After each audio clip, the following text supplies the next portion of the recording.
নীলয় নীলিম ডেকাৰ ক্ষুদ্ৰ গল্প ভূতৰ শব্দ। গল্পপাঠ নিহাৰণ নিস্বান। জয়ন্তই ঘপহকৈ ব্ৰেক মাৰি চাইকেলখন ৰখাই দিলে। ঘূপ মৰা আন্ধাৰ। ৰাতি কিমান হ'ল তাৰ হিচাপৰ খেলি মেলি।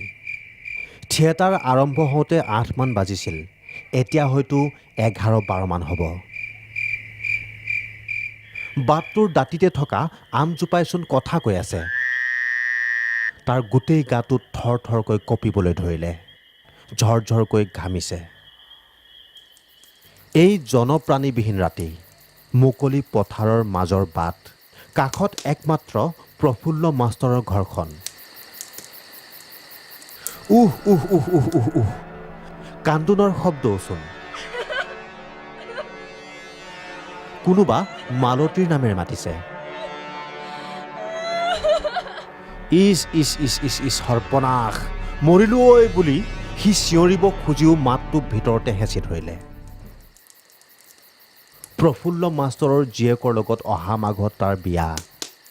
ভূতৰ ভয়তে পলোৱা জোঁৱাইক বুলি যদি চাৰিওপিনে ফাটি ফুটি যায়।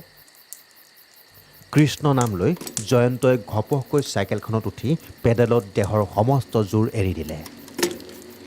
এক হেচুকনিতে চাইকেল গৈ প্ৰফুল্ল মাষ্টৰৰ নঙলাৰে সোমাই চোতাল পালেগৈ।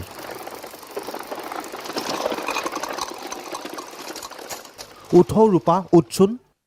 সি বুকুৰ কপনিটো হেঁচি ধৰি দুৱাৰত ঢকিয়াই মাতিলে। প্ৰফুল্ল হুৰমুৰকৈ ওলাই আহিল। যৌথ পৰিয়াল।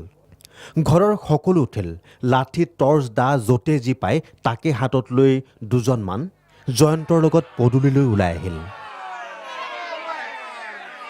জামজোপাৰ তলৰ পৰাচোন সঁচাকৈয়ে ভূতৰ শব্দ। আইঔ, কেনেধৰণৰ ভূতো এইটো। টৰ্চৰ পোহৰ গৈ গছৰ গুৰিতে পৰিল। মুহূৰ্ততে ধমককৈ আমজোপাৰ তলৰ পৰা উঠি দৌৰ মৰাজনে চিঞৰিলে, ভূতো মৰিলো। সন্মুখত তাৰ বাপেক, খুৰায়েক, দদায়েক, ঘৰৰ সকলো। লাজ আৰু ভয়ত সি ফোপাই আছে। হাতত কানেকশ্যন কাটি দিবলৈ পাহৰি যোৱা মোবাইলটোত ৰিণি ৰিণি শুনা মাত এটা। দেহামন, কি হ'লনো তোমাৰ? ঘপককৈ নমতা হলাচোন। বহু ৰাতি হ'ল, শোৱাগৈ নেকি এতিয়া? ছোৱালীৰ মিঠা কণ্ঠস্বৰ। সি মোবাইল ফোনটো ঘপককৈ অফ কৰি দি চুপচাপ থিয় দি ৰ'ল। দেউতাক প্ৰফুল্ল মাষ্টৰে হাতত অনা লাঠিডাল তীব্ৰ বেগত জোকাৰি গৰগৰাই উঠিল। আজিৰ পৰা যদি তই মোৰ ৰুমত নুশুৱ চাবি কিন্তু।